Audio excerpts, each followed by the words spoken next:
ನಮಸ್ಕಾರ ಫ್ರೆಂಡ್ಸ್, ಇವತ್ತು ನಾವು ಬಂದಿರೋದು ಜಯನಗರಲ್ಲಿರೋ ಸಬ್ಸ್ ರೆಸ್ಟೋರೆಂಟ್ಗೆ. ಇದು ಬೆಂಗಳೂರಲ್ಲಿರುವ one of the longest buffet ಅಂತ ಹೇಳ್ತಾರೆ. ಬನ್ನಿ ಒಳಗಡೆ ಎಷ್ಟು ಲಾಂಗ್ ಆಗಿದೆ ನೋಡೋಣ ಬಫೆ. ಸೊ ಕೂತ್ಕೊಳ್ಳೋ ಸೀಟಿಂಗ್ಸ್ ಎಲ್ಲ ಪರವಾಗಿಲ್ಲ, ಸ್ಪೇಷಿಯಸ್ ಆಗೇ ಇದೆ. ಬಫೆ ಆಗಿರೋದ್ರಿಂದ ಫ್ಲೋಟಿಂಗ್ ಇರ್ತಾರೆ. ಸೊ ಸ್ಟಾರ್ಟರ್ಸು ಬೇಕಾದಷ್ಟು ವೆರೈಟೀಸ್ ಇತ್ತು, ತರಕಾರಿಗಳು ಇದೆಲ್ಲ. ಇದು ಸ್ಟಾರ್ಟರ್ಸೇನೆ, ಇದೆಲ್ಲ ಸ್ಟಾರ್ಟರ್ಸ್, ಇದೆಲ್ಲ ಚಾಟ್ಸ್. ಆ್ಯಕ್ಚುಲಿ ಸ್ಟಾರ್ಟರ್ಸಲ್ಲೇ ಹೆಚ್ಚು ಕಮ್ಮಿ ಹೊಟ್ಟೆ ತುಂಬಿಸ್ಕೋಬೋದು. ಅದಾದಮೇಲೆ ಅದ್ರ ಪಕ್ಕನೇ ಡೆಸರ್ಟ್ಸ್ ಇಟ್ಟಿದ್ದಾರೆ. ಆ ಡೆಸರ್ಟ್ಸನ್ನೆಲ್ಲ ನೋಡ್ತಿದ್ರೆ ಒಂದಕ್ಕೊಂದು ಟೆಂಪ್ಟಿಂಗು.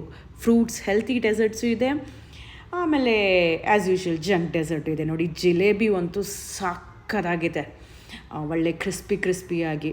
ಸೊ ಮೇನ್ ಕೋರ್ಸಲ್ಲಿ ಬಂದು ಅನ್ನ, ಸಾಂಬಾರು, ಆಮೇಲೆ 2-3 variety gravy, biryani, pasta. Of course pasta ಇದೆ ಅಂದರೆ ಮಕ್ಳಿಗೆ ಖುಷಿನೇ ತಾನೇ, ಸೊ ದೊಡ್ಡವ್ರಿಗೂ ಖುಷಿನೇ. ಸೊ ಪಾಸ್ತಾ, ಆಮೇಲೆ ಇದೊಂದು 2-3 ವೆರೈಟಿ ಗ್ರೇವೀಸ್ ಇತ್ತು. ಎಲ್ಲದೂ ರುಚಿಯಾಗಿತ್ತು, ಎಲ್ಲ ಒಂದಕ್ಕಿಂತ ಒಂದು ಚೆನ್ನಾಗಿತ್ತು. ಸೊ ಇದು ನಾನು ಕುಲ್ಚಾ ಎಲ್ಲ ಅವರು ಟೇಬಲ್ಗೆ ಸರ್ವ್ ಮಾಡ್ತಾರೆ. ಸ್ಟಾರ್ಟಿಂಗಲ್ಲಿ ಸೂಪ್ ಸರ್ವ್ ಮಾಡ್ತಾರೆ. ಸೊ ಸ್ಟಾರ್ಟರ್ ಆದಮೇಲೆ ಮೇನ್ ಕೋರ್ಸ್ ಆದಮೇಲೆ ಡೆಸರ್ಟ್ ಆದಮೇಲೆ ಗಾಸಿಪಿಂಗ್. ಇನ್ನೊಂದು ವಿಶೇಷ ಅಂದರೆ ಇದು ಬರೀ ವೆಜಿಟೇರಿಯನ್, ನಾನ್ ವೆಜಿಟೇರಿಯನ್ ಇಲ್ಲ. ಸೊ ನೆಮ್ಮದಿಯಾಗಿ ತಿನ್ಬೋದು ನೀವು.